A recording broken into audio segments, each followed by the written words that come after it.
All right, welcome to episode, well, not even really an episode. Welcome to the Goldcon list review for 2023. I am joined here by my co-host Jarrod. Hey man. Hey man, I haven't seen you in a while. It's been 48 hours Yeah, of not seeing yeah, your 2 days. face. 2 days of not seeing your face since Bathurst GT, and it's only been a week since we did our first list review with your hmm event, which went really freaking well. It Um, really did. yeah, we'll talk about that in another show. I think that's our recording for this week or next week. So we're here doing a list review for Goldcon 2023. It is most definitely also just up in Queensland. And here's what the event's about. So it is a 64 player event held at the Hinterland Hotel in Queensland. It's a 2-dayer, 2,000 points match play using the GHB 2023 and 2024. And it is run by Scott and Nicole White, who are two absolute legends. You've met Scott a few times, right, Jarrod? Like, was it? Fantastic people. Yeah, absolutely fantastic people. I'm really jealous because I was Yeah, and I've actually, met Nicole as well. oh, both lovely. Um, I was actually supposed to go up to this event. Chris Welfare was telling me to come up straight after Bathurst, and I said, hell Oh no. yeah. Yeah, I said, hell no, that's not happening because I have a dog, aka a child. So that's most definitely not happening. And I did not get my Mhm. Sinesh painted in time. So no. I would absolutely love to go to one of these. Oh, they're definitely on the bucket list for the next year or so to go up there and support the Queensland Mm. events. They go hard. And Maybe next year. next year definitely is on the list for sure. Even like a Brishammer one would be good because they have like quarterly Yeah. ones. So yeah. Now, here's the spread. So what are your thoughts on this spread compared to the last one? There's a lot of chaos. Um, Surprising amount of chaos, I think. Well, not super surprising because obviously Korn and Slanesh are really good at the moment, but I thought that there would be more order. Yeah. It's nice to see destruction and death with a good representation, but yeah, I was sort of a little bit surprised at that much chaos. So my view on why there's more chaos than the others is because they have three armies in there that utilize the most out of this GHB. So you have Zeech who just love magic, and this is the magic GHB. Mm-hmm. You have Corn that just Corn that's anti-magic. Corn that's anti-magic, and they gave them more tech to say no to magic. And then I wouldn't really say Slanesh bullies this GHB, but their battle time just is click and play, which we'll Mm-hmm. discuss down the track. I am surprised that there It's is, cooked, yeah. yeah, and I think I'm more surprised that there's not as much def as I thought. Mainly because it's a very popular faction, but I also think, as we soon will discuss, there's some factions that just aren't represented as much as we thought they would be, aka no Do you, myriad. do you think that death armies are like tend to be people's second factions? Like, I was does like, someone start in say order or chaos and then they get a death faction as a second or third army? And when death isn't doing great, they play other things. I think it's more so like when I started this game, I played Sylvaneth, and then my next army that I straight after picked up was Flesh Eater Courts. So like I literally went to a death army straight away. Yeah. And now I've gone to a chaos one, and then after this chaos one, I'm going to Soul Blight. So it's definitely one that you go back to. Um, I Mm-hmm. I think after this next battle scroll in the coming month or so, it might shift to people to go back to death because at the moment it's rewarding more on the chaos side. This Yeah. GHB. So that's my Yeah, view definitely. on my view on it. And Destruction is just going to be left behind. Mm-hmm. Don't exactly remember a reign in the past like year or so, or past 2 years besides the Giants reign, where Destruction like was more than 20%. I think like super early third edition when people were building like Alpha Strike Iron Jaws lists, Yeah. maybe because like Iron Jaws were pretty good when it was just them and Stormcast that had third ed books. But like it's first battle tome syndrome, right? You just get power crept out really hard. Yeah, power cut really hard, and we'll see that Mm. as we go down. Yeah, I'm very surprised by it. So yeah, let's have a look at some stats. So some quick facts. Every army is being represented but three. The three are Hmm. Skaven, Sons of Behemoth, which I'm very surprised about. And then I think the last one, what was it? I Bone think splitters. it is Bone Splitters. I kind of put that under war, so maybe it's four. There's another army, but I forgot who it was. Was it a Chaos one? No. Was it a Death one? It was Chaos was only Skaven. It was an Order one, which I'm trying to remember who it was. But yeah, Cities. nah, cities. There's a cities list. One guy, Okay. one guy who's gone anti-magic One cities. Chad. One Chad. He's just probably having his last Um, reign with his book. there's a Lumineth list. I think I just can't remember who it was. There's just one person who's missing. Doesn't matter. There's a Doors of Cain one. I'll work it out when we go down. And there are 54 battle regiments turning up. Which is a lot compared out of 64 players. So that is including double ups where people have taken double battle reg.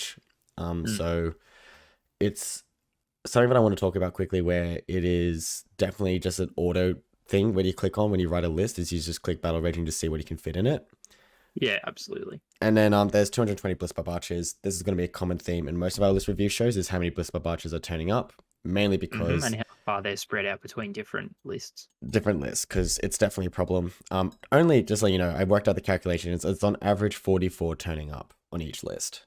So it's not as bad as, Yeah, that sounds about right. 44, which I think is a healthy number. But other people would disagree, Mm. but that's fine. It's fine. It's fine.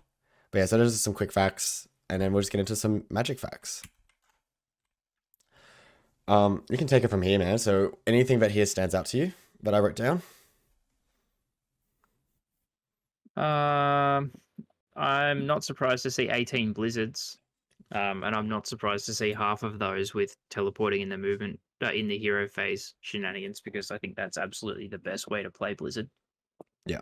I'm surprised that the one of the Cronspine lists didn't have Rupture. We'll talk about that. I think that's actually now a mistake because I read the list more. I think it's actually 3 for 3 that have Rupture. So Yeah. I'll double check on that, but I think it's 3 for 3 are taking Rupture. And then, as we talked about on the weekend, I think it's a problem where all they need, absolutely. all they need to do is It's change it. broken. Yeah, all they need to do is change it, being like, you do not pick your friendly one. And I'm not surprised that Pouch of Naldus is taken as the most Nullstone enhancement. It's just so good. It's the standout. It's a The standout. other two I don't think are great. No, it's not great. The thing about over 50%, so with me saying 18 armies are taking Blizzard, I'm not including double ups where some people have taken Blizzard twice or Blizzard 3 times. There's 18 lists taking Blizzard, and 9 of those lists are teleporting. And to me, this screams I thought that. there would be more out of 60 odd lists. I think when you look at the armies that are taking it, they're the ones that have the tools to bully it and use it. The only one use it properly. to use it properly. The other 9 or so, I think, are lists with heroes that have it are hard to kill. So if you get too close to the hero, then you're just going to get wiped out. Yeah. I.e., You just make a kill box. you just make a kill box, and that's definitely the perfect example is the contorted epitome Slanesh, where if you're within 12 of her, Yeah. she's just going to take you off. For me, this screams out that GW needs to fix the range to be 9. I don't know why it has to be so much damage. I don't know why it can't be 4d3 or 2d6. Like, I don't Even think 40 that anything in the game should be 4d6. Like, for any reason, it's just stupid. I think 43 is good. I do think the range is an issue where some people can't screen it off as much. We'll talk about it in my Yeah. Bathurst recap, but I pretty much every time when I had someone go up against or had like I went up against a list that had Blizzard, and I just made sure that like if he was trying to get to it, he couldn't. If that makes sense, like I was like making it super clear.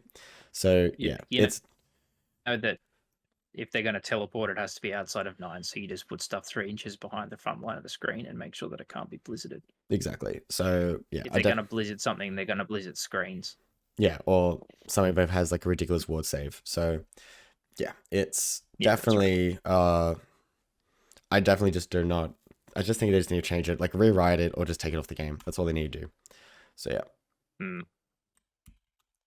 The battalion spread, we're just going to quickly just run through. So there's 54 battle regiments, 18 warlords, a lot, not as many acolytes as I thought there would be.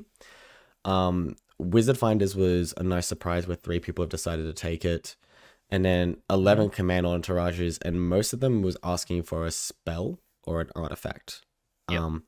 The other 2 that aren't being shown are just Trogherd one and the Stormcast Brotherhood one. That's the only one that else got taken.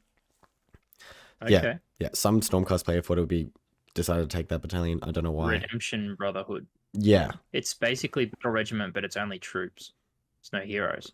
Yeah. So I don't know. I think he may have not bought the GHB and forgot It's that. okay. Yeah. Well, it's only one of them.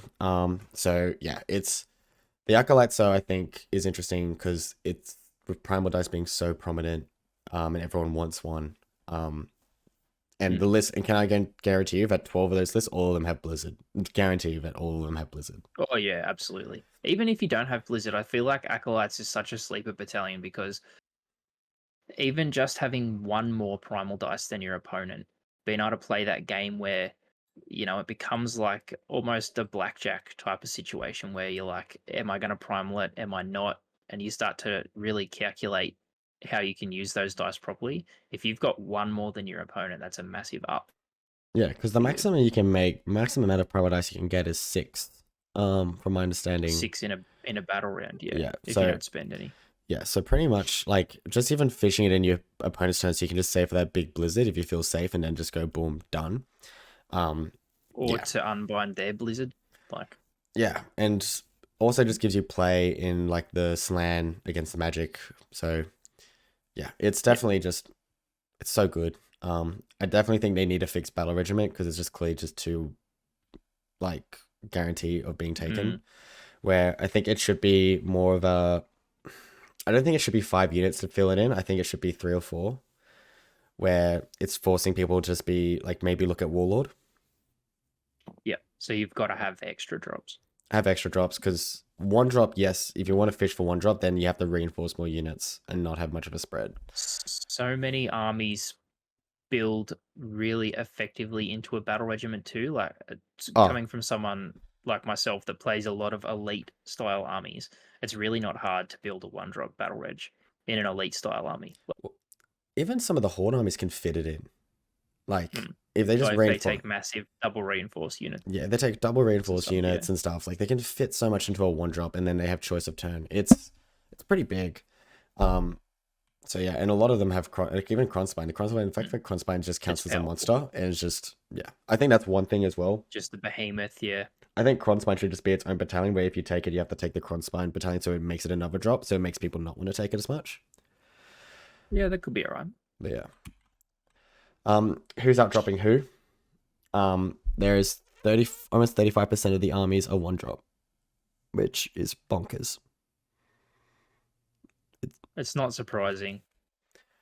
So, yeah, the reason why we've also said just 5+, because I think after 5 drops, you're just not getting choice. No, if you're any more than, I reckon 4 to 5, then you might as well just go as many drops as you can and try and go like double Warlord, double Command Entourage or something and really stack up the buffs that way. Yeah, agreed. Or even like just double spells. I think the enhancement of getting extra spells is slept on. Because having more spell laws. It's army dependent, but yeah, definitely. Well, for example, like Soul Blight, Vampire Lords don't have a spell in their War Scroll. No. Like they don't have a spell in the War Scroll. They want the board wide Mortal Wound one. And Blizzard or Hoarfrost, Yeah. So something like that, like I think it's just being slept on. So yeah, I'm not shocked by this. I was actually expecting it to be more. I was expecting it to be like 45%. Because just having choice, having choice of turn is just huge in the game. Yeah, it's massive. Especially with some of these battalion games where, battle plans where going second, you get to have so much power of like where the game goes. So yeah. That's an interesting point, actually. It's really nice to see them incentivizing going second in battle plans, but it's funny how that just pushes people towards a 1-drop even more so that they can control that priority. Yeah, because Like they've tried to disincentivize people winning a double turn, just jumping on the double straight away. But on the back end, they've just re-incentivized people to a race to the bottom in terms of drops. like what is it? We'll talk about it in the Bathurst episode, but Power Flux, where there's 4 objectives, and then you get to pick which 2 get Yeah, you activated. get to. So like if you feel like your Or opponent, the other battle plan where if you've the one where you get to remove 2 if you score less, yeah, exactly. Like you just make your opponent go first, and if they score 5, then you can calculate to score 4. Or if they score yeah, 4, you score 3, and just ruin them. Exactly. Mm. Or even like limited resources where some people want to go 1-2 more, so they want to get 1-2 more, they need to get a 3rd objective, and then they completely screw themselves over late game.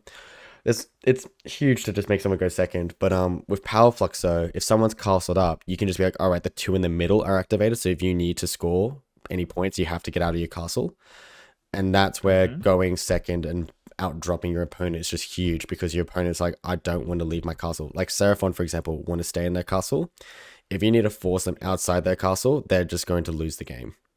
So yeah, it's not going to be good for them. It's not going to be good because then they're just open targets. So yeah, here's the spread for actually Grand Alliance order since we spoke about Seraphon. This is out of 18 players. Seraphon is the most represented, which is nice and refreshed because it's not Stormcast. So I'm thinking everyone is just sick of painting gold. Probably. And Stormcast, like I said in our last episode, we're really not in a great spot right now. No. It's like I said earlier, it's first battle tome syndrome. We've just been power crept to the shithouse. Well, don't worry, you guys will get a new battle tome in what, 8 months? Yeah, and then we'll be on top again, and we'll have a whole edition crawl back to the bottom. It always happens to them though. Even 2nd edition, they were just so good with evocators and stuff, Yeah, and 100%, then man. and it just goes down. Yeah, it's first battle tome syndrome. That's all it is. Which is fine. Like it is what it is. Sylvaneth though is actually very surprising to me of how much is represented. I was just about to say that. And I'm pretty sure out of 4, there's only 1 Oakenbrow list. Yes, I think. I thought there would be more. I'll tell you why now. I think it's because Heartwood is got such a strong trait where you just turn up and you pick the 3 threats, just get +1 to hit board wide. +1 to hit. Yeah. Yeah, like you can pick 3 small characters, for example. Couple that with the Arch Revenant, you get +1 to wound. Yeah, it's just they like the best way to describe it is like, let's just say your opponent has like Glutos, a bunch of Bliss Barbs and stuff. I'm using Slanesh as an example. You just pick the 3 big threats and then you just go cool, +1 to hit against those, and then you completely negate a Slanesh all out attack. Yeah, and then you got Slanesh's -1 to hit, but you just completely cut off. Then you got all out attack, and then now you're back to no hit normally. Like it's a huge ability just to negate so much debuffs. So I think that's it is, especially with all the negatives to hit now. Yes, so I think it's a huge buff now. I think Oakenbrow had its heyday. I think it's just gone back to Heartwood, and Crown of Hunters being battle line, and they're the most taken unit in that book. It just makes sense. And you can take a unit of 9, which we'll talk about. I don't mind. What's the glade that gives you +1 to cast? Is it +1 to cast? You mean Nalroot? It's Nalroot. Nalroot gives you some good stuff. Yeah, and then poor Doors of Cain's just getting left behind. Yeah, it's good to see. What was it? One City's a Sigma player having his last heyday before he gets his cooked book. So yeah, I think he's probably just running elves that are just better get written off the game. I need to double check what he's bringing, but he's probably just running what is getting written off. So yeah, that guy can say he's always been a Cities player now. Exactly. Now, is there a clear choice for Seraphon, you think? I don't know. This is really surprising to me. All of the Starborn Seraphon is in Fangs of Sojek, and I personally have been playing a lot of Dracothian's Tail. Is that because of the teleport? For the deep strike, yeah. I think the Fangs redeploy is obviously very strong, but the ability to start your like a few key pieces off the board so that you know they're safe. Like if you've got a block of, I don't know, Agrodon Lancers, or if you've got 2 units of Raptidon Chargers, or some of the new spawns of Chotek or something, being able to start them off the board and then just bring them on outside of 7 is really strong. And I'm very surprised that there's not at least one person playing Draco's Tail. So I think the reason why I think it's Fangs is mainly because redeploy is such a strong mechanic in the game.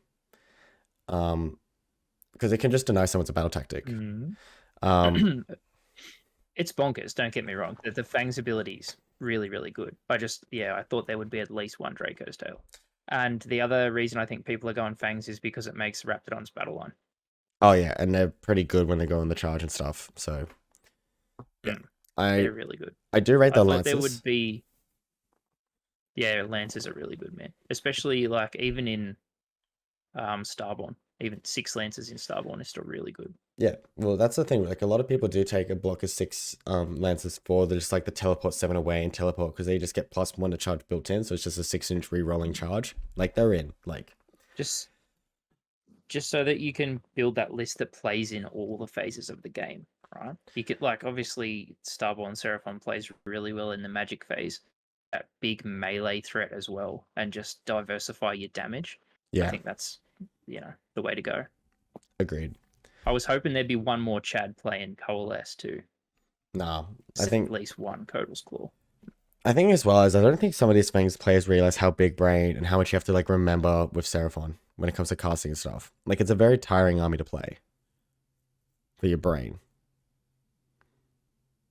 Yeah, and even sequencing, like if you do them in the wrong sequence, even if you cast them all, then it's not as effective as if you done them in the correct sequence, Yeah, agreed. But the one thing I think some people forget when they go to an event, it's 5 games, 5 rounds for 2.5, 3 hours.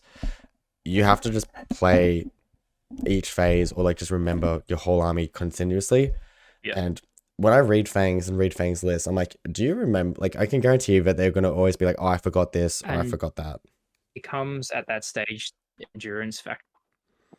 Yeah. 100%. Yeah. Like, if you with an army like that, you get the endurance factor. You get the can I play this for 5 games over 2 days while alcohol's involved. Like, yeah. And so first list we're going to talk about is Chris. Yeah. He is running pretty much the Reavers and Thralls based enclave.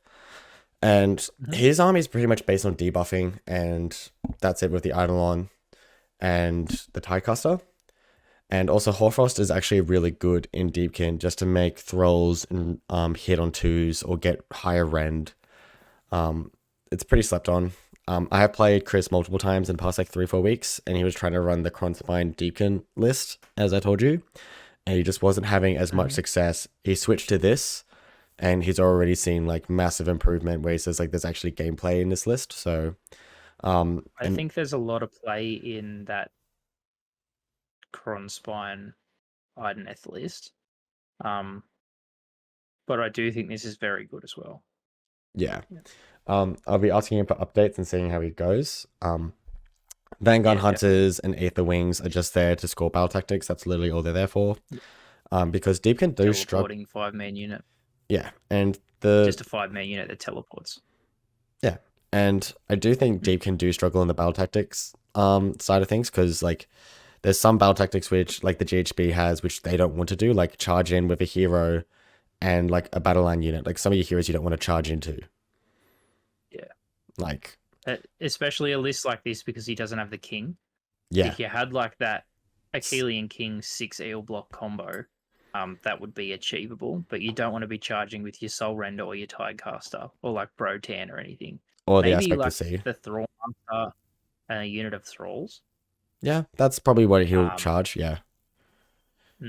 This is an interesting list though. I like that he's gone Morphan to make that Soul Render bring back the 3 instead of D3. Is it 3 plus D3? I think it's just flat 3, isn't it?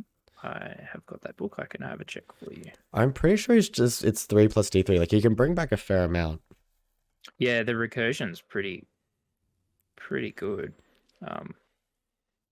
There's a lot of buffs in the list too, like you said, like Hoarfrost, and then he's got Lotan for the +1 to wound aura, and then the Thrallmaster obviously gives out really good buffs as well. Yeah, and Subfaction. he has the Fan. acolytes for the getting more primal dice. So I'm guessing he's just fishing for Blizzard near the late game. Yeah. Yeah, it is add 3 to the number. So it's D3 plus 3. Yeah, it's D3 plus 3, so you can bring back max 6, which is huge, especially for like how killy they are. Yeah. Especially with Reavers and stuff. So yeah, That's it's on top of a potential rally as well. yeah, it's he's going to regenerate, and so pretty much if you want to clear them out, you have to do it all in one hit, and then the list suffers. So yeah, that's the first list. I think it's good. I think Chris will go 3-2 minimum. So yeah. Yeah, I'd agree with that. Caradron. This is going to be a pretty quick one because we know what Caradron does, but what we want to Yeah. highlight is there's only 15 Thunderers, not two lots of 15. And he's taken 2 gun haulers. Yes. That's Yeah. This to me looks like a sort of start of the book KO list, like something that was being played a few weeks ago. yeah, The only difference is there's only one block of 15 Thunderers, which I think is the right decision now. You just stick them straight in the Ironclad. But then he's got 2 gun haulers bumping around, doing other things, scoring that battle tactic where you've got to be next to the board edge, and just being really annoying, basically. yeah. Barak Nah is a good one. I like that. The thing with Caradron, there's so much bookkeeping of like all their like different amendments and articles and stuff. Yeah, Like absolutely. if I was his opponent, I just have to be like, look, man, do you have like a cheat sheet? That's just like my view on Caradron. So Yeah. and I do know that their shooting phase goes for a while, but watching play over the weekend, the Caradron players fighting each other off and stuff, I'm like, it is a very Johnny army. Now with the new Yeah. GHB, it's not Yeah. it's not Spike anymore. It's very much a Johnny army. So Yeah. There's heaps and heaps of tech. heaps of tech, and again, it's definitely an army where after the third battle round, if your brain's tired, you're gonna just get the wrong targets, and you'll make Yeah, mistakes. target priority is massive for KO. Yeah, because if you get it, The other thing I thought was interesting about this list too is he's opted not to go for spell in a bottle, and he's actually taken a Nullstone Adornment for Pouch of Null Dust. yeah, Which is which not a is usual pick, but I think it's good. I think yeah, because it's very different to what we saw on the weekend, where we had one player who accidentally sent us both Nullstone and a spell in the bottle. And we had to be like, you can't have both, even though right. he's not a wizard. But and he chose spell in the bottle over null dust. So it's interesting. I want to see how this guy goes with the null dust over spell in the bottle. He obviously thinks he doesn't need the spell. Maybe there's nothing worth taking. Well, I think some people forget when it comes to spell in the bottle, you need a wizard within 30 to control it, or else it goes wild. So even like your opponent, they get to control it. So I think some people forget that because you need only if it's predatory. Yeah, if it's predatory, which some people generally do pick the predatory ones. Yeah. So yeah, I think that's like one thing. I think Nullstone is better for KO, and I think it's more suitable. Unless you're going something like Geminids to shut down everybody's commands, all that defense. All that defense and inspiring presence. Yeah, and inspiring presence. Inspiring presence is so big in the game. So massive. Yeah. Matthew Thompson, with his Seraphon. We're not going to go through like everything with Seraphon because it's pretty self-explanatory what they're doing. This is pretty cookie cutter for what you're going to see with what people are queening as the Trog Bomb. So he's got Croak the Astro and then the Trog. He's gone for, like we spoke about before, that spell enhancement. Yeah. And he's got Cosmic Crush, which is a mortal wound output, and Speed of Hawanchi, which is a hero phase move. With skink units. Then, the Slan is just generic Slan output, generic Slan loadout. Yeah. So Lord of Celestial Resonance for the extra conjuration points and Space Folder's Stave for the 7-inch Deep Strike, and then Comet's Call Blizzard. So this is pretty well cookie cutter. The thing that stood out to me in this list is the Ripidactyl Riders. Yeah, and I'm not too sure what's going on there. I can tell you right now, it's because of his battalion choices. He chose Wizard Hunters.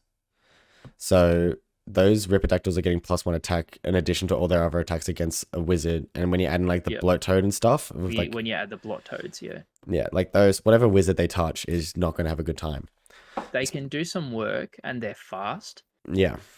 I don't like. I'd love to see how Matthew goes, and I'm really keen to try and get some feedback because I think they're like an off meta pick. The only reason I'm having doubt is it's 220 points for 6 Ripidactyls, or it's 150 points for 5 charges. And I think the charges probably do a bit more. I think also they have fly, so they can just go over screens. Well, that too. Like, I just don't want to keep using Slanesh as an example, but as we talked about earlier, like if someone has a screen before we record, we talked about this.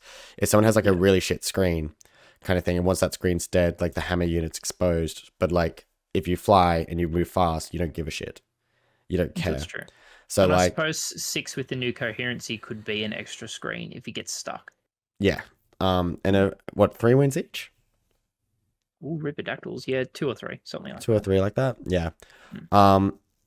The endless spells are generally what you can always see. Yeah, Bridge, Maelstrom, Gravetide. Yeah, I wouldn't be surprised if the speed spell is for the Skink Star Priest, or no, Skink Starseer, just to move up Starseer.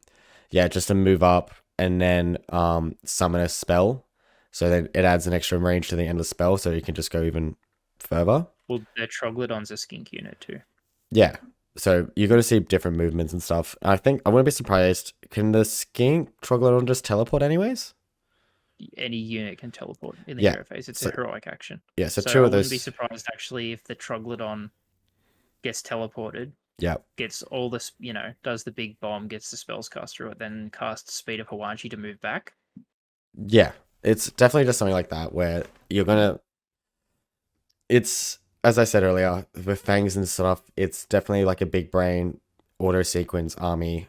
By near the end, if they're not having enough reps in it, and they just definitely like, I don't know these guys all that well, but if they haven't had multiple practice games, they're gonna make mistakes in round 3 to later, because it's playing 5 games of Warhammer is tiring. It's exhausting. So In saying that, I really like this list, and I think that Matt has the potential to do very well. it does. And also here's Saurus Guard, which are great, which we're going to talk about why they're good compared to this list.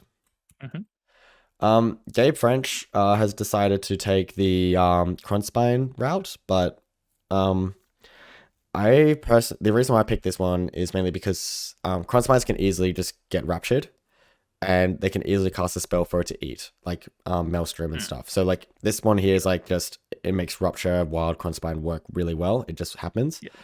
But And that Malevolent Maelstrom combo is so good with a Ruptured Kronspine, because when the Kronspine eats the Maelstrom, it explodes and it does mortal wounds. And your Kronspine doesn't care. yeah, guard. So if someone like went full There's alpha, no Saurus Guard. yeah. Yeah. So if So you go. the only, like, I understand that you can probably summon them, and you can summon 10 fairly easily when you're cranking this many Celestial Conjuration points. But the only issue I have is, like, if you hit 1-drop Slanesh, if you hit 1-drop Stormcast with a decent amount of Raptors, if you hit KO 1-drop, Croak's dead. Like, he's real squishy. If you do 18 wounds to him in any phase, he just dies. Yeah. So if someone shoots Croak in the face, he's fucking dead. Yeah. Like, and then they just don't give a shit about the Kronspine. Like, they just don't care about the Kronspine. yeah, they don't care about the Kronspine. I reckon actually, again, we don't want to keep bringing up Slanesh, but Slanesh is definitely the boogeyman in the current meta. So I wouldn't be surprised even if like 44 Blitzbubs could take out both Lord Croak and the Star Master. I would not be surprised at all. Yeah, like, and the thing is though, people need to remember, like, those Blitzbarbs are moving 12, they're 18, it's a 30-inch threat range. Like, they're probably... Maybe not the Slan, because it's going to be protected by, what's it called? Look out, sir. So you can't shoot this Slan because it's less than 10 wounds. Yeah, that's true. It's more Croak will just die. Which is a massive hit. Like, if you lose Croak, it's 410 points gone. 410 points gone. And most of your output is from him. Exactly. So yeah, Gabe, we wish you all the best. If you go up against Slanesh, I wish you all the best. I feel bad if that does happen to him. He goes up against one of Slanesh's will show up. I hope not. I hope he does well. We're talking about Seraphon more and more because they are heavily shown in this order. But Jarrod picked this one mainly because I think you think it's really cool and different. And it's 12 Lancers. I picked it because this guy is a Chad and he's playing Coalesced Kotal's Claw, which is something I've been mucking around with myself. I think it's got play. I don't think it's as good as the Starborn side of the book, which makes me a little bit sad, but I think it's still very good. I absolutely love this loadout on the Carnosaur. I spoke about this last during week. our Bathurst list review, but he's got that Vengeful Defender for the hero phase move, and he's gone Blade of Reality, so he's going to get +1 rend on one of his weapons and +1 damage if he targets a hero, which is, I think, a really good loadout. Yeah. And something that you don't see all the time in Coalesced, he's gone for a Slan as well. It's got Ixty Grubs to reroll 1 cast or unbind per turn, and then Telepathic Summon is the teleport. It's like, it's supposed to be anywhere on the board, like a pullback to the Slan, but you can use it in a different way because he's got the Astrolith Bearer, so you're going to be able to add 6 inches to the range. All right. So it's really tricky how you can use that teleport. So But yeah, it's just 12 lances, which I thought was really cool. 12 lances is cool. If I was looking at this list, I would actually probably just do 1 unit of 6 lances and then a block of 20 Saurus warriors, because I don't think people realize like Saurus warriors are hard to churn through. I've been playing something very similar. Oh yeah, man, especially with neg 1 damage. Yeah. I've been playing something similar with only 6 lances, more Saurus, and some Bastiladons, and no Croxagors. Yeah, Croxaddles I think are a trap, but that's just me. And the Hunters are cool. Hunters of Hawanchi are an absolute, they're a star unit for 80 points. They're just great.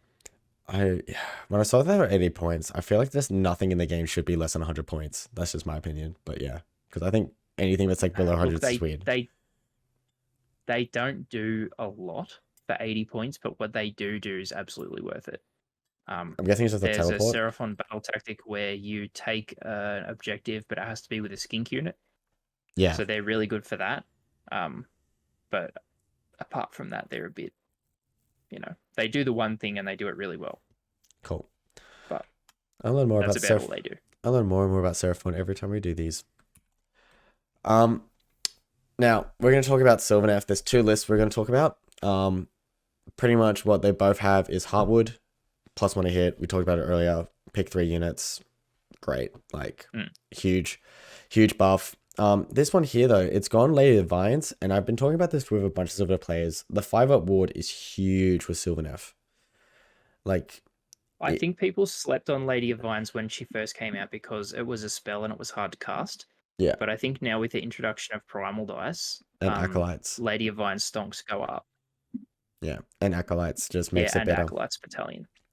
Yeah, she'll get it. And the thing is, like, yes, she's 250 points, but on a 2-up, she can summon 100 points for free. So, like, then she's worth 150 points when you subtract that. So then she's just bang for buck so good after she does that. I think she's very good, yeah. She's really good. That's generally it. 6 Cone of Hunters with great swords, 6 Cone of Hunters with Scythes. Great. They can go to whatever needs. The Scythes are there for anything that has high armor. Swords are there just to do mortals if someone is super durable. I think the Seekers are just there to bring back the Cone of Hunters when they die. Like, this list is hard to go through. And yeah, the one thing that I am very surprised since he's taken Acolytes is he's decided not to go for 1-drop, because I feel like Sylvaneth definitely needs choice. Yeah, you're probably right. Sylvaneth still needs choice because they want to summon like a tree, cast Tree Song on it, and then that's literally it. Like, they just need to get it down. They're an army that wants you to.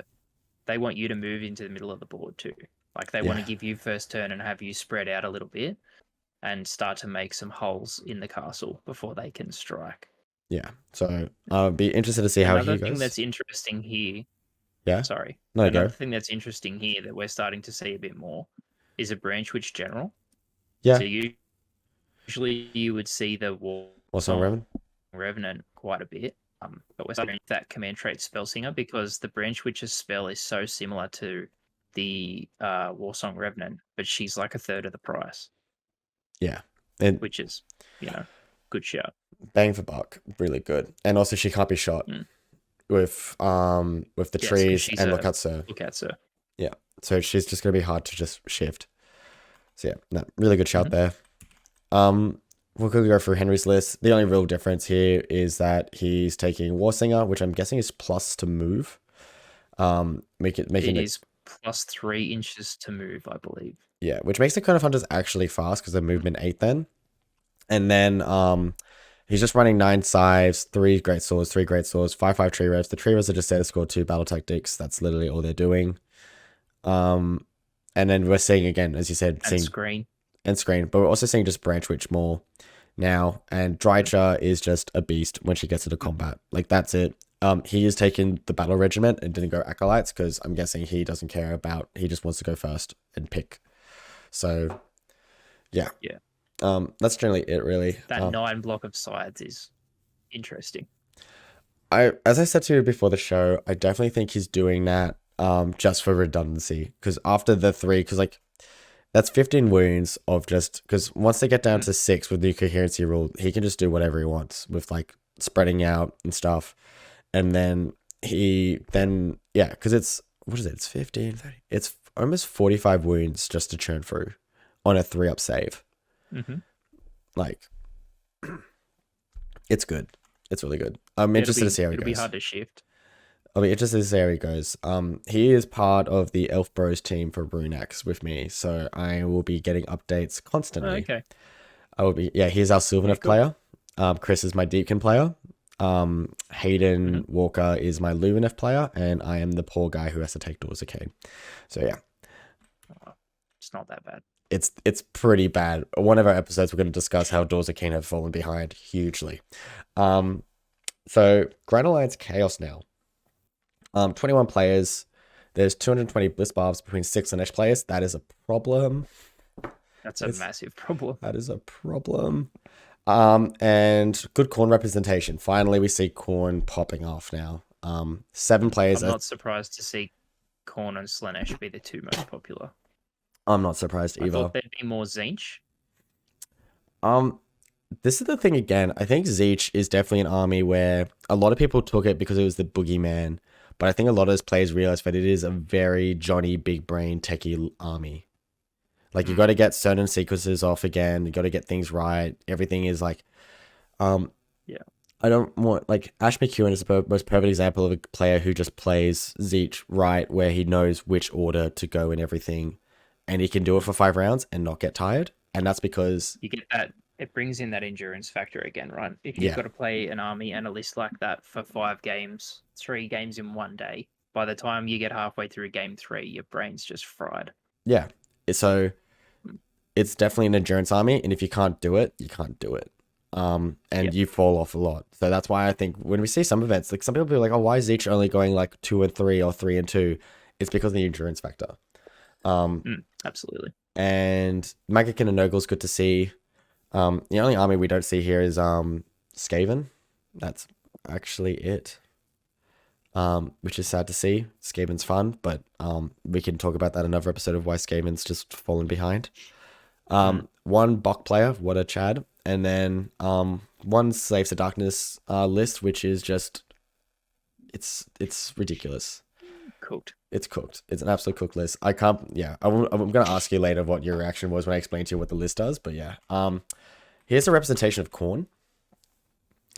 I think this is a good sign. I think the fact that there's almost equal representation of 3 of the 4 sub-allegiance. And there's a good split between demons and mortals too. Yeah. Like it's almost equal. Yeah, which is telling me that it's whatever your taste is. If you like demons, you go to the demon side. If you like mortals, there's something there for you. It's nice and balanced, and it's just... You can go into Khorne and be like, I can build whatever list I feel like, and I can probably do well, or I can at least have play in the game. That's what this is telling me, and I think this is a great sign of a book. It lets people play with their toys. Yeah, exactly. If you want to run 3 Skull Cannons, I'm sure there's a list there somewhere for you between all 3 of those, but yeah. Yeah, exactly. If you want to run Bloodthirsters and Bloodletters, there's definitely a list. If you want to run bulk Reavers, Blood Warriors and Reavers, yeah, there's a list there as well. Yeah. It's good. It's really good. But however, though, what's the sign of a terrible written book is here. Yeah. This is dumb. I don't want to talk too much about this because this is a full list review show, but I definitely think one of our episodes in the future when we catch up, we need to discuss why this is becoming a problem. Yeah. Because clearly there's something in this where everyone's just like, there's no other choice. I have to take this. There's no, It's I That's haven't. not to say that Slanesh is a badly written book, because I think the rest of the book has play, and I think it's well written. It's just that they overcooked Pretenders so hard that it's like a non-issue. It's a non-choice for people. Yeah, especially so. The best way to describe Slanesh book, and we're talking about the Trier thing. If you're new to Warhammer YouTube content, check out Warhammer Weekly's Johnny Spike and what's the other one? Who's the other guy? Timmy. Timmy episode. Yeah. Slanesh is the best way to describe it. Is a Johnny Spike list book where you can run as a Spike and you can run as a Johnny. Pretenders is Spike through and through. It's super just go straight through. Yeah, it's a Spike faction. It's a Spike faction. Invaders and Godseekers is the Johnny. And I think it's just too overdone with the Spike factor. So yeah. Yeah. Geordie Fleet, what a legend for taking Beast of Chaos. Have you seen his Beast of Chaos? I have. Yeah. Gorgeous army. Absolutely beautiful army. Gorgeous army. Absolute legend as well. Super nice guy. Took out CanCon? Yeah? He did, yeah. Yeah. Top. So I pretty can't much. remember what unit it is. I think it's a Gorgon or one of those big beasties, but it's a 3D print of a fiend from The Witcher, and it is like one of the coolest models I've ever seen. Yeah. He loves his hobby. He absolutely gorgeous. If you guys are going to this event and you don't know Geordie, find him, look at his Beast of Chaos. It's absolutely gorgeous. And he's been a Beast of Chaos player for a while now. Like he's OG. Yeah. He's OG. I think he played it when they were shit. So he did play him when they were shit. Yeah. So he has every right to run them when they have a in my opinion, their book is cooked, but no one wants to run it because it's too Johnny. Yeah. Yeah. I think it's one of the best books to come out of this edition. I think the skill floor is so high that people don't get the performance that they expect, and so they just drop it. But the skill ceiling is just enormous. Yeah. I do think it's still slightly overcosted. Yeah, there's a few point tweaks here and there, but the one thing that we're just going to state by is be careful that this list looks like it does nothing, but it does a fair amount, and it's a mind game for you. It does heaps. It does a lot. And it's cool to see that it's enlightened instead of a Kronspine. That's nice to see, because usually I think we would see a Kronspine, right, instead of the Zengors. Possibly. Either that or just more Bulgors. Yeah. He has Bellicor. Bellicor's a really nice piece in this. I think Bellicor is actually very much suited for Beast of Chaos, just to stop a hammer unit hitting.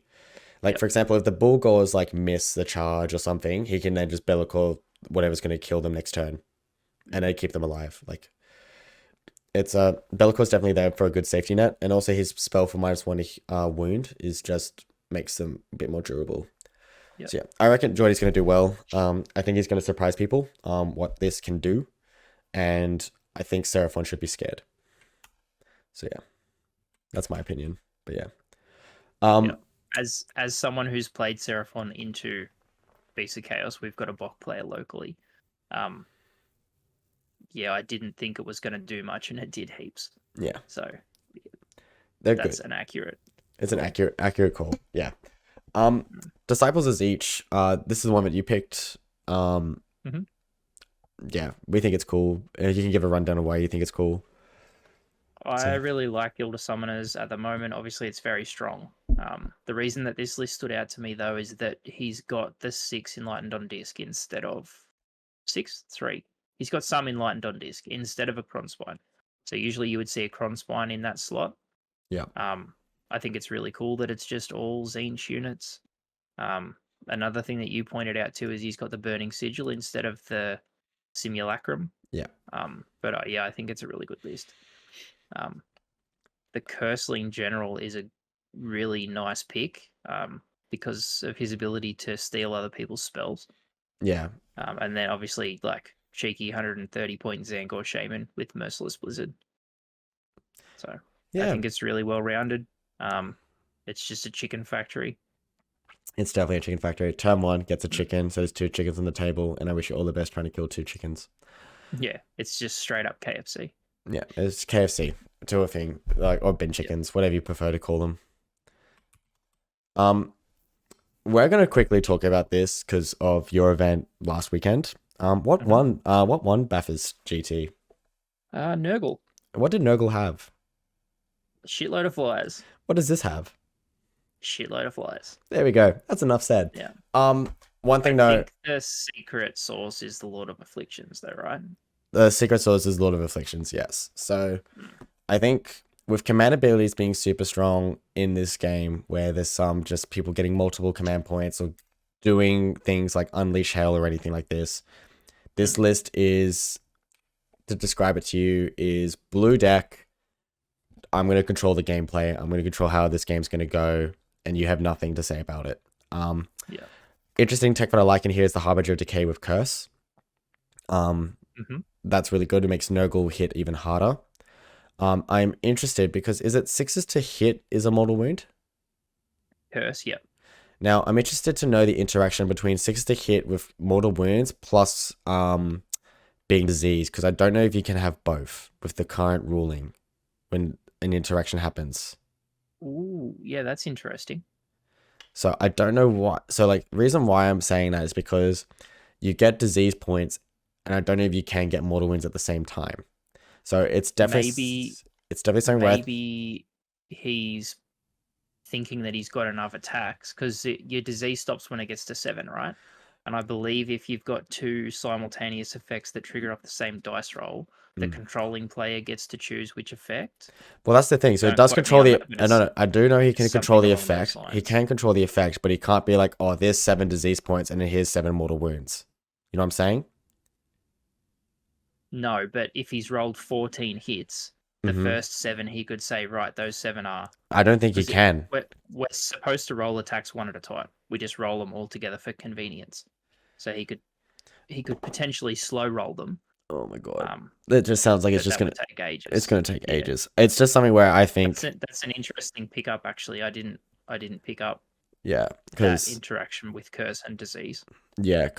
it's definitely need something like an FAQ with the Harbinger Decay, because I definitely know that like the reason why people like Harbinger Decay is to have access to curse. Mm. So yeah. Plague Bearers are there just to be a freaking wind sink. Noglings are there to be an annoying screen. Um, yeah, it's a great list. Can't really go wrong with it. He's just got tech to shut down people, but Lord of Afflictions is MVP, and that loadout is Mm. just going to shut down. I would also like to say be warned to all Sinesh players. I wish you all the best of luck going up against this because this shuts down your complete army of what you're supposed to do. So Just thinking about that a bit further, actually, you would just take the mortal wounds from curse every time you'll because do they're it. guaranteed mortal wounds. Yeah. Because if you gave the unit disease points, you still have to roll for them.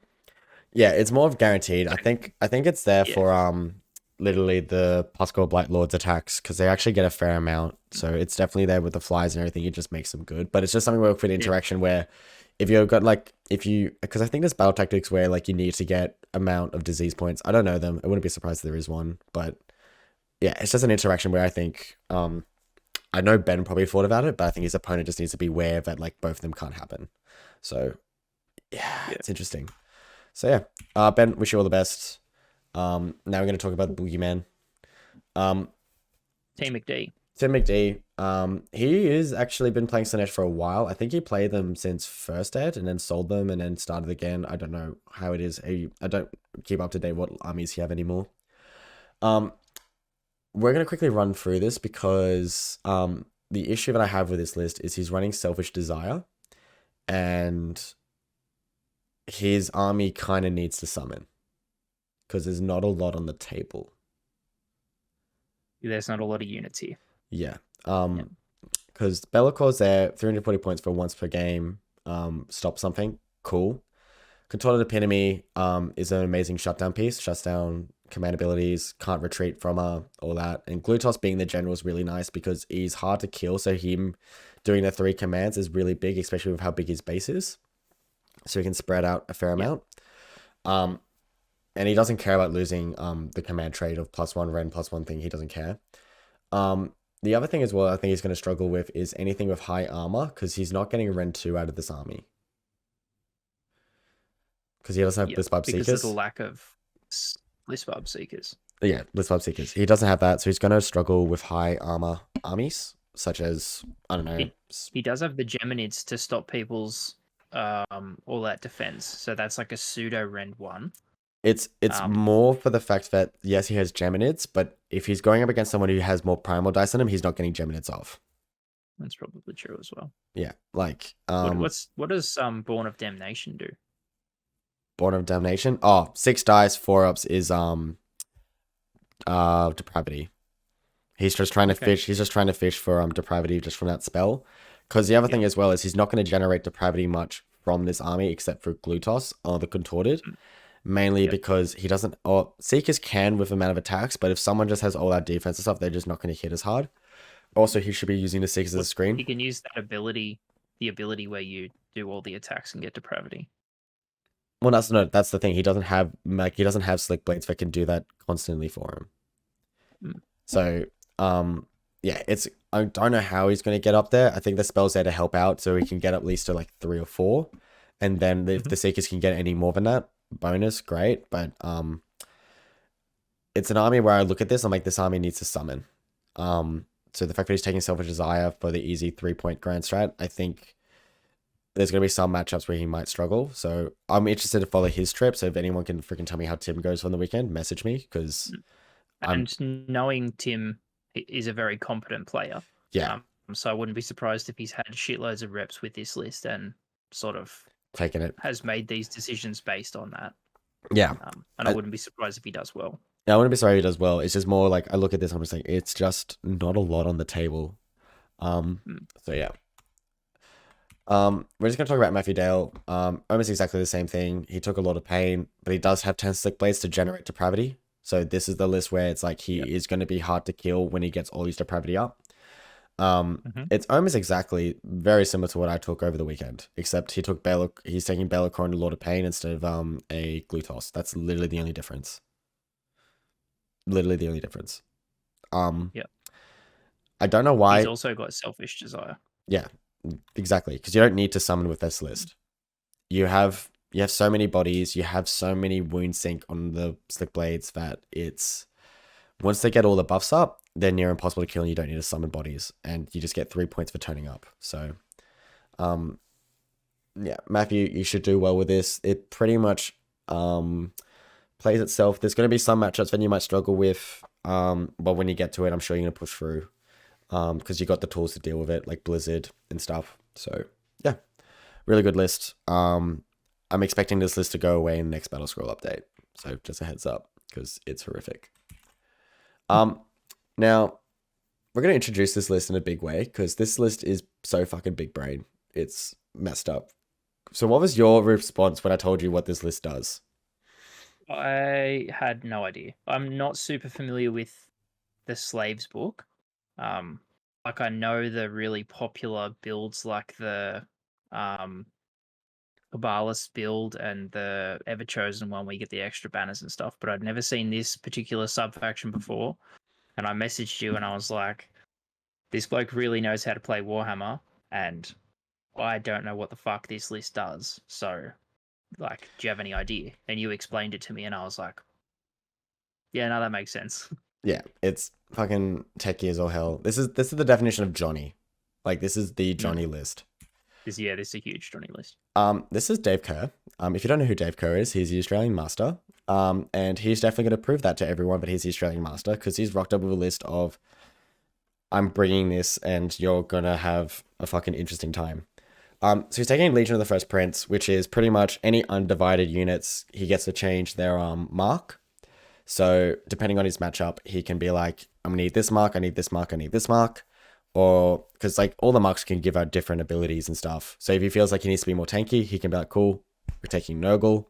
Or if we need be faster, take Slanesh, and so forth. Does that apply to the warbands as well? To the Untamed Beasts and the Cypher Lords and stuff? Yep, they're undivided, so they get the different war things. So he can like make the scouting unit like the Untamed Beast, Nurgle, so then they're -1 to wound screens. Yep. So, pretty big.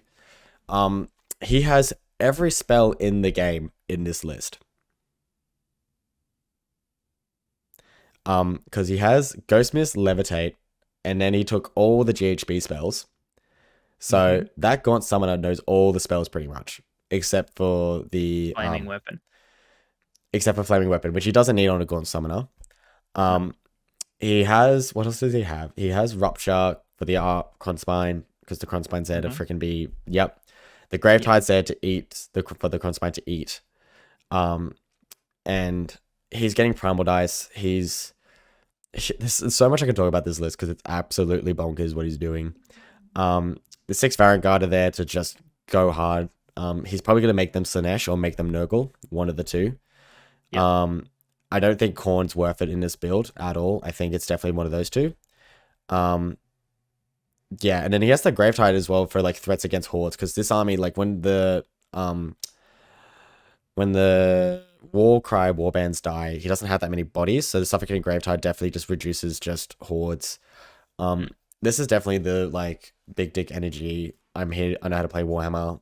I wouldn't be surprised if he takes out the event, because this answer has everything to Seraphon, because he can just get to the Seraphon castle in no time at all. He doesn't give a crap about Slanesh. He doesn't care about Khorne, because most of the spells are buffing himself anyways. And like Hoarfrost on Baron Guard is ridiculous, for example. Making him wound on 2s or 1s is great. And making him be able to run and charge with that Mark of Slanesh is just spastic. With Hoarfrost as well. Like he's... Yeah, with Hoarfrost. And they don't need the Ren buff from Hoarfrost because they've got Fell Spears. So they're Ren 3 on the charge anyway. They're Ren 3 on the charge, so making him wound on... Yeah. Making him wound on 1s. Like I can just go on about this list the whole time. Like it's just bonkers. And he's a great player. He has the endurance. So he will be on his A game throughout this whole entire time. He's got to... Yeah, thing is, I'm not going to put this down as choking his own filth, as Scott says, because this isn't filth. Like, yes, it's a good list, but like, it's not like average Joe can pick this up and take 5-0. That makes sense. But I didn't even know what this did before you explained it to me. Yeah, it's like I'd like to think that I could look at most lists in the game and have a decent idea about what it's going to do.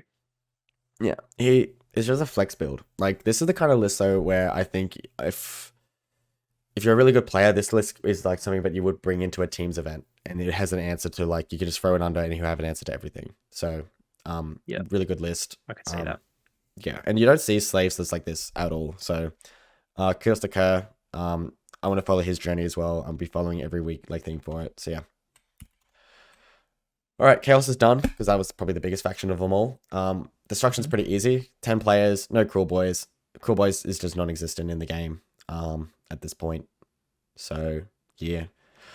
Holy crap. So we got Gloomspite, 3 players. We got more tribes, which is actually surprising how many more tribes there are. And then 2 Big War and 1 Iron Jaws, even though the Big War listed pretty much Iron Jaws and Big War. Yep. That's literally it. There's nothing really to talk about this here. We're not surprised, right? I was surprised about 2 things. Yeah. One is that there's no giant. And the second one is that there's 3 Gloomspite lists and they're all Glogs Mega Mob. It's just all Trogs. Yeah, because Trogs are fun. I thought there'd be at least one Squig build. As someone who loves Squigs, I was in there searching for it, but it's not there. I think with Sunzo, it's just people just know that they're a struggle still. Like, I don't think they're as bad as they were in the last GHB. I think as well. I think they've got a little bit more play. I think they just don't play as much as people thought they would, where they come in and smash, because they kind of need to be a bit more skirmish. So yeah, like they need to be more skirmish in a way, because they counter so many models, so they play in the like points game. But I wouldn't be surprised if we see them come back a little bit, because this current season feels to me like it's a bit more stand on circles. And obviously Suns do that really well. They do that really well. But I think as well as with the fear of Blizzard, they just go down real quick. No, that's probably true too. Yeah, like, again, as we spoke about earlier, 46 mortal wounds is ridiculous, and it needs to go down. So, especially when that's, when the model that's copying 46 mortal wounds is a quarter of your army. Yeah, so. Or a third of your army. It's 46 mortal wounds plus any other damage that the army can do. Like, it's... Yeah, that's right. Yeah, so I don't think that's why Giants is coming. I think that's probably a good reason why Giants aren't coming. It's mainly because of that. And then Ogre Tribes, I'm actually surprised is actually taking up the most. I'm just surprised because I'm like, oh, usually they're like in the lower end. But yeah.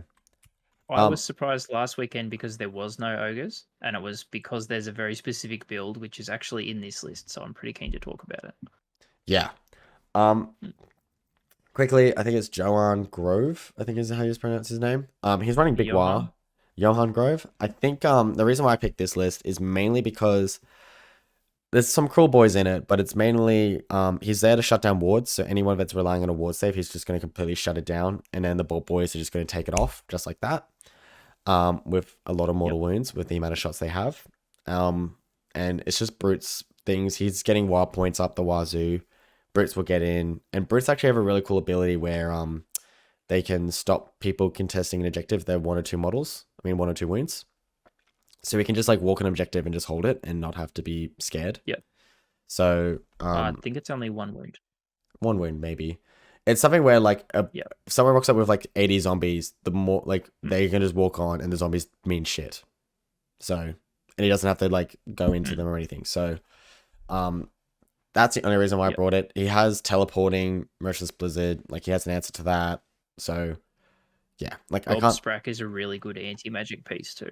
Yeah, exactly. So that's kind of why I picked. And we're starting to see a lot more of him, which is good because the model's really cool. It is 240 points, and that's why. So, yeah. That's it really. Wish you all the best, man. Big Wire is struggling, so let's see how he goes. Kobe Holaki. I can't pronounce this guy's name. Holioki? Yeah, cool names. They're really cool names. Yeah. So, let's you lead this, man. This is the one you picked. So this is the specific build that I thought would see some play in ogres. I think it's really cool. So basically, it's meat fist, so you get +1 to the trampling charge rolls, and basically the whole idea is that you load up as many tyrants as you can get. You give them all the big name brawler guts to add another +1 to the trampling charge rolls, and then you take Kragnos. So I think they start on a 5. Meat Fist gets him down to a 4, and then Brawler Guts gets him down to a 3. It's either a 3 or a 4. Right. So basically, you just do 3d6 charge with Kragnos and then roll 3 or 4 up mortal wounds. And you do it on 4 tyrants. That's actually really good. Dude, it is cooked. Oh, this list will do like 30, 40 mortal wounds a turn. No worries. So, like, it doesn't matter if you're Unleash Hell. It's before Unleash Hell. Before Kragnos gets in there and fucks. All right. Yeah, cool. That's sick. All right. Yeah. Big brain. That's that there's Johnny Ogre's list right there. Yeah. It's more effective than Stonehorns. 100%. Yeah, for sure. For sure. Plus you get bodies too. Like he's got 2 units of 6 gluttons to stand on circles. He's got 4 lead belchers for a little bit of shooting. And obviously Daddy Kragnos. So it's a good list. I rate it. Brad Van Doren. I picked this one mainly because it's Trogs, and Trogs are still good. Like 170 points for what they're doing. It's just really good. Yeah, he has Scragrock. We all know why he's there. He has a Madcap Shaman with Blizzard. We know what's going to happen. Teleport Madcap, 70 point Wizard goes boom boom. Then 70 point Wizard goes die die. Then that's it. And Goldpalooza, like, yeah. I can talk about this list, but generally we know what's going on. It's good. I think it's just Trogs are still good. They're so durable. They're so tanky, and I'm surprised he didn't reinforce them. So when he comes back, it goes back to half. Because at the moment, from my understanding, is once they die, they don't come back. Is that right? I think, yeah, that's right. They only come back once. I think why they're in separate units is because of Blizzard. So you don't want 9 Rock Art Trogoffs getting smashed by 46 mortal wounds, but you don't care if they hit 3 because they can only target 1 unit, right? Yeah. All right. Then yeah, it's more I was thinking like the rejuvenate, like bring them back, but yeah, that makes more sense. Yeah. Yeah, I still think this is filthy. I still think it's good, and I still think it's like, yeah, there's some armies that people are bringing, and I think people have just forgotten about how good they are with this GHB. Yeah. Because it's the other thing that's pretty techie in this list, and you see it quite a bit, is that Madcap Shaman also has Moonface Moment. Right. So once Scraggot hits the hand of Gork and teleports him across the board, he's also going to whack -1 save on something, which makes all your Trogs basically have an additional pip of Rend, which is really good. Is that for the rest of the battle? I think it's till your next hero phase. All right, that's pretty good. Yeah. Yeah, and he has acolytes. We know what that's for. It's there for Blizzard. Mhm. Here's the spread for Death, and you think there's too much Soul Blight. Yes, Why is that? because it's really good. See, I actually don't mind Soul Blight taking up 7, mainly because there's so many different allegiance abilities in that book. I would be more Yeah. worried if there was 7, but it's all the one allegiance, if that makes sense. I think we're going to, if we analyze that data, we'd see the same sort of spread as what we've seen in Khorne, where there's 3 potentially sub-factions that are being represented to an equal level. Yeah. And that's like we said before, it's the sign of a really well-written book. I think it's probably overtuned slightly. Yeah. But from an internal balance perspective, I think it's really very well written. I didn't even get to look at this Flesh Shaded Quartz army, by the way. I didn't even see the list, but I was just kind of worried if it was just like the list that we all think it is. But yeah. Did you see the list? I don't think so. I think I looked at it quickly, and I don't think it was. All right. I think it was just it was Gristlegore, actually. Ah, that's right. Cool. Then it's fine. Yeah. What a Chad. What a legend. Yeah, what a dude. What a dude. He thinks he's still living in 2018. Yeah. Or something year, wherever it was when it was horrific. Was it? I think it was like 2019. It was like something like so early on where I'm not sure, man. It was a while ago. it was a while ago. 2 Nighthaunts. What a Chads. They're legends. Even though still to this day they have their best allegiance ability in the game, but no one ever. Yeah. We can talk about Nighthaunt another day, but I still feel bad for them because they're in that sticky situation where they have the best allegiance ability. It's just that everything else is average in the book. If that makes sense. They've got the best set of allegiance abilities, but they lack the units to really take advantage of that. Yeah. Bone Reapers, 5 of them, cool. But the one thing that we'll dive into it, but the one thing I'm surprised about is the spread of sub allegiance. Yeah. So yeah, I think the first one we're doing is Soul Blight. So this is Soul Blight's spread: 2 Legion of Knights, 3 Virkos, and 1 Castellai and 1 Evangori. No Legion of Blood. Why do you think? I feel like no Legion of Blood is because everyone got sick of it. Yeah, it took that little hit in the GHB battle scroll. Yeah. I don't think that was enough to write it off completely, but I think everyone that was playing Legion of Blood either got sick of the army because it is, like we've been talking about, such an endurance test. Soulblight is an army that you will have 3-hour games, and you will have 3-hour games pretty much every round, just because of the nature of the book, like the how tanky it is, and it's so much recursion. Either that, or they've pivoted and gone Legion of Night instead. So my view is, I think people realize that the Ethereal Dragon is now dead because, again, the fear of Blizzard. Blizzard just takes off.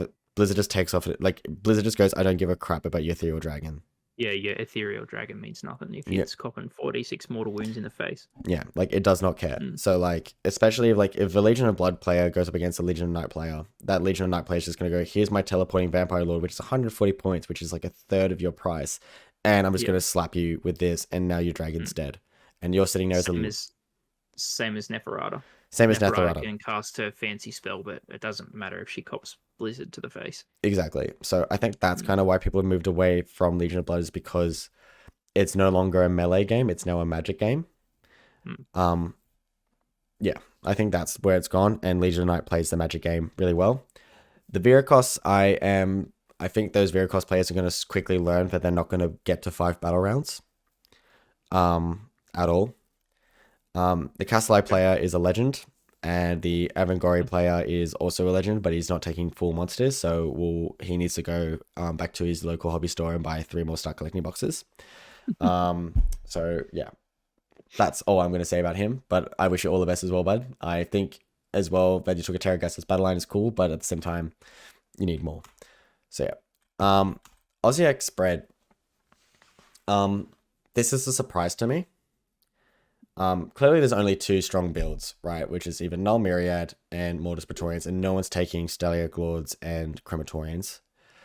I think the Crematorians build died in the ass when they nerfed the Harvester. Oh, and I that don't think it's viable anymore. was the only interesting thing in the book was the And Crematorians. Steliac Lords, I don't think does enough. Like I it's don't. cool I'm gonna be honest if with you you. I want don't. to play with horses or whatever. I don't even know what it does.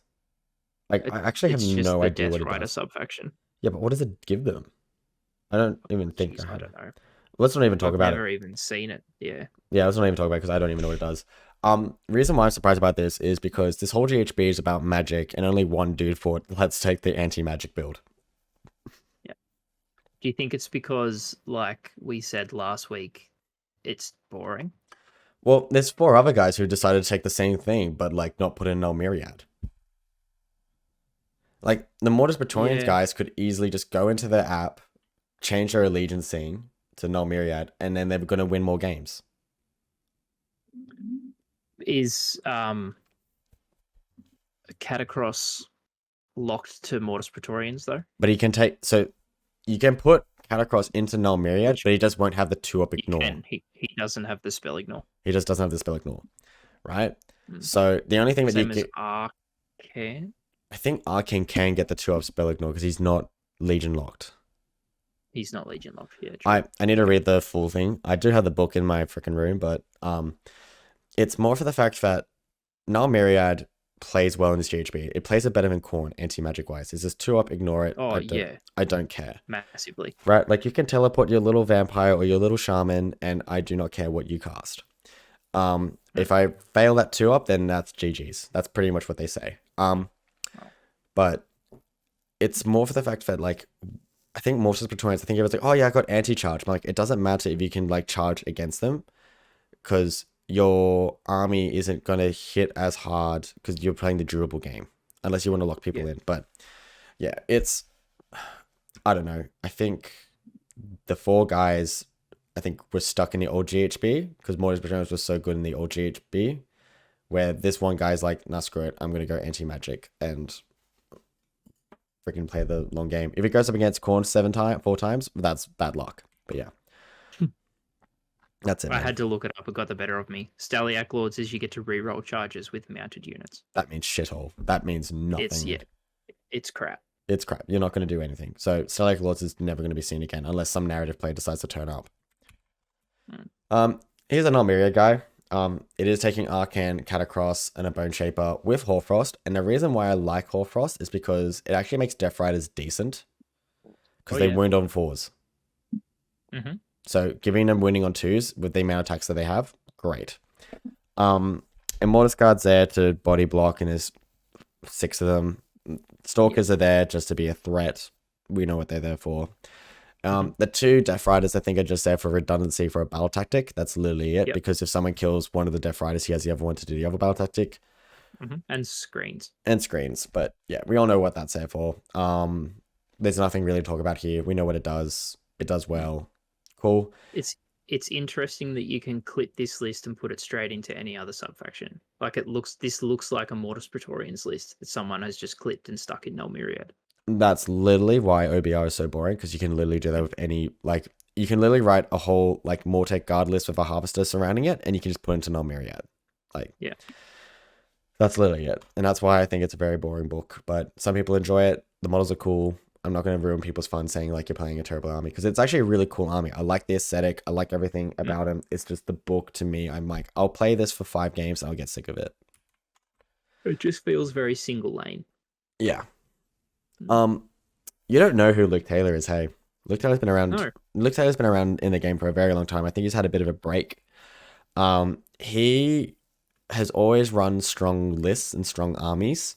So for me right now, it's actually really nice to see him playing an army that's off meta, and he's playing something that no one else is running, such as Nighthaunt. The only reason why I'm highlighting this is because he's a good player. He's taking an army with great allegiance ability, and I reckon he's actually going to do really well because he's a good player and he's going to surprise a lot of people of what this army can do. Because Spirit Hosts are no joke. They're a really annoying unit to kill for 130 points. Mm-hmm. He is reducing people's damage with, I think, the Kurdos. I think it's the guy. This. No, he doesn't have the reduced damage guy. Oh, he doesn't have the reduced damage guy. He's No, got it's Guardians of the Souls. Cruel Gas Cruciator. That's right. Guardians of Souls there just for midnight time. Yeah, he has pretty much. I haven't fully read into his list, but all I know is that the Grimghast Reapers are going to get the most out of their allegiance ability. Yeah. And same with the because what he's going to do is you're going to charge multiple times and just debuff a unit, and the Grimghast Reaper is going to rip into it, and he's just going to rinse and repeat that for 3 turns, and then you're probably not going to have anything left. Yeah, he's got a Spirit Torment there too for some recursion. So basically, you get to bring, I think it's up to 3 wounds back at the end of every combat phase. Yeah, and What's really interesting to me here is that he hasn't taken Hoarfrost, because 30 Grimghast Reapers with Hoarfrost is a big threat. I think they actually do have a good spell lore where I think he decided that I'm just going to get that. He has the same spell twice, and I'm guessing that's there for redundancy in case one of them dies. Shade Mist, okay. We can have a quick look at Shane Mist if you want, but I don't have the book, but yeah.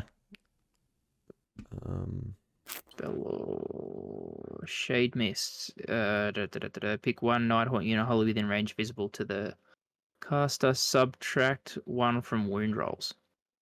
Yeah, that's cool. Then I feel like he could have. Spectral Tether is a teleport, and Seal of Shaiish is give a unit a 5-up ward. All right, so he could have easily done a teleport and Blizzard, but I guess because Nighthaunt can die if they just fail their 4-ups, he just decided not to do that. But yeah, like great player. I think it'll be interesting to see how he goes. Definitely another player that I'm interested to see how he goes this weekend with this. Because Nighthaunt does surprise people. Lady Olinda has like a mini Blizzard too, so she's not bad for a teleport across the board and then lift the veil and show the scary face. Yeah, the issue is though, I think she just dies if she's just left open. She's got a 4-up ward save. You say that for a ward, but if someone just comes in outweighing the dice, aka Blitzpop Archers, I don't think it matters. It's just matchup dependent. Yeah. It's matchup dependent, but yeah, I think he'll just surprise people with what he can do. Jarrod Wilson. Why I like this list is because he's bringing a Cursed City model that is OP as hell in this list. Torgilius. Yes. Yeah. This is cooked. This is like a list archetype that has been seen a little bit lately, and I think we're going to see shitloads more of it because it's just fucking dumb. The only thing though that's different is that he's running Vargeist, a unit of 6 of them, which I think is there for just like back end, just objective grabbing and just snipe you here if they make a charge. I think that's all it's there for. Because they can come down from the sky. Corpse Cart's there for +1 and make zombies better. So pretty much, guys, this army has a 5-up ward. Like, that's literally what it has.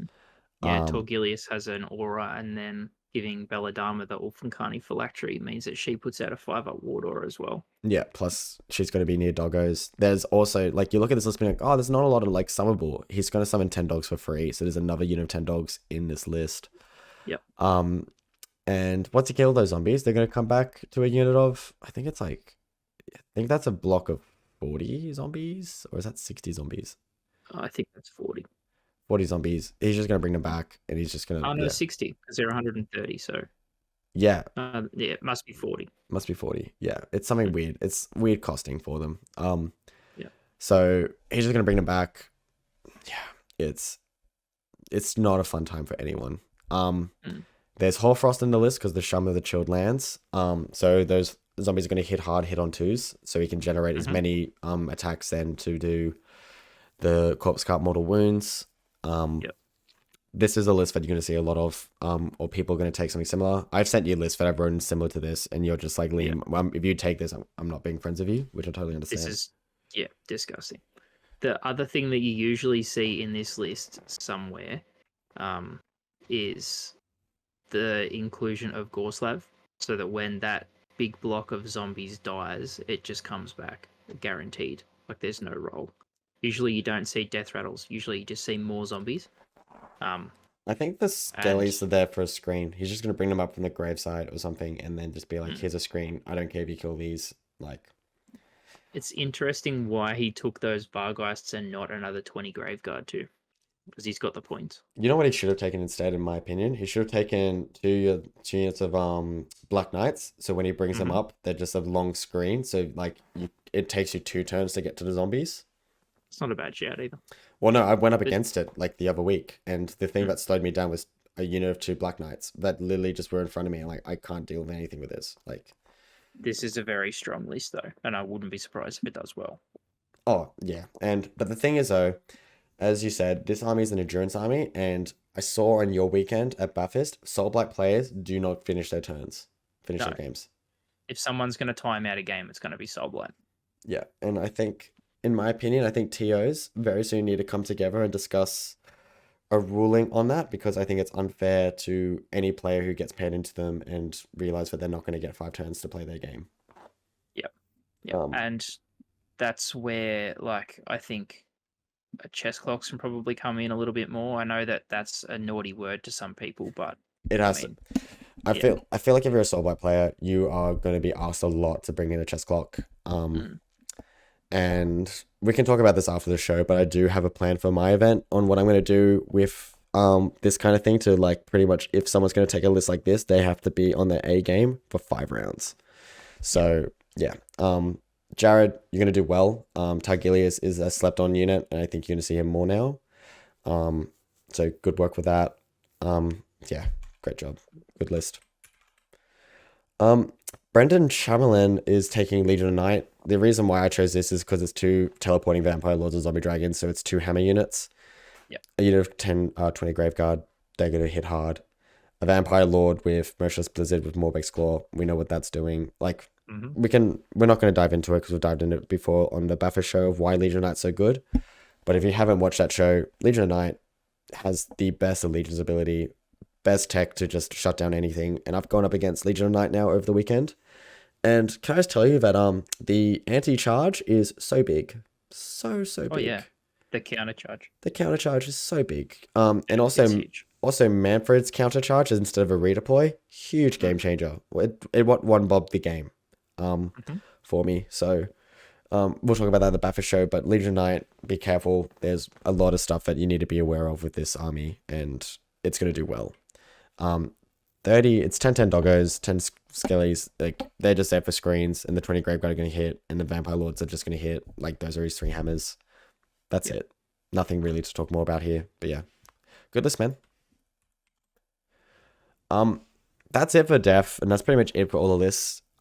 Scott has asked me to pick 10 people who I think need a choker in their filth. From my understanding, this is an award given to the worst performing meta chaser. And we actually couldn't really find any filthy lists. Really, like where it's just like cookie cutter filth. There was like a couple that stood out. Um, and as soon as you read them, you were like, yeah, that's pretty filthy. But yeah, I sort of had time. I sort of had a little bit of trouble going through and picking like 10 that were really Yeah. filthy. Like Um, I think there's more 5 filth lists, and most of them are Slanesh. That's just my mm, opinion. But everyone's put their own little tweak on the list. Like there'll be a yeah. filthy list, but someone's just put their little spin on it, which I think is really cool. Yeah, so you guys are on so pretty much I also it just made me easy just to pick the guys who we showcased on Mm, like the filth just because I'm like, yep. I don't really need to explain too many of the reasons why, especially to the Seraphon players who are taking fangs with just great tech in it. Um the Soulblight players, you should not be surprised because you are not gonna get to 5 rounds. And the Sludnesh players definitely know why they've been picked. So yeah, I think Ben Moore's probably asking why Nurgle. I'm like, dude, you guys are secret filth right now. So yep. yeah, that's generally it. Really, like, don't feel bad, but I'm telling you that you're gonna choke on your own filth. It's something that Scott has asked us, and we just think your lists are quite strong and they're very much prevalent in the meta, and they should do well. So you guys should all do 3-2 or better. If you go any worse, I'm sorry. So yeah, I like each and every one of these lists too. Like we selected them because we thought they were really worth talking about. yeah, And yeah, everyone here should has the potential to do really well. Yeah, as I said in the Baffer show, we don't want to go through 50 plus lists and read them each out, especially if some of them are very similar. We just wanted to talk about things that showcased. Yes, we picked some that are similar, but we wanted to talk about the differences of why this makes a different flavor compared to the other.